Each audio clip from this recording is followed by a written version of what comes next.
pa kita hinihintay. Saan ka ba nanggaling? Kasama ang tiyo sa kabilang bayan eh. Kaya, sayo tayo.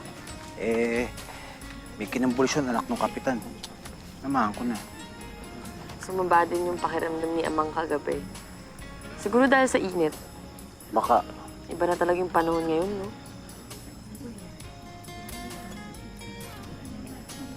Ha?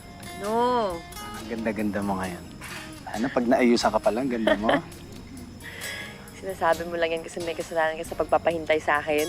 Hindi. Kaya ang lakas mo ang bola. Hindi ako nambobola. Totoo. Ang ganda-ganda ng kaibigan ko ngayong gabi. Kung totoo yan, salamat. Totoo. Salamat sa papuri. Talaga. Totoo talaga. Oo nga. Ikaw pinakauna. Talaga. Celia, okay lang ba iwan muna kita dito? Sandali. Sasayaw ko muna si Clarissa. Kasi baka maunahan ako ng iba dyan eh. Ha?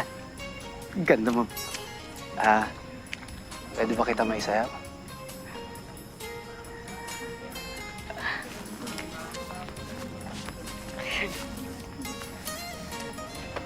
Diego. Diego nga pala. Clarice. Clarissa. Celia, maaari ba ata isayaw? Maya na nang abala pa ako. Wala ka naman pinagkaabalahan dyan. Nagbubutas ka lamang ng upuan.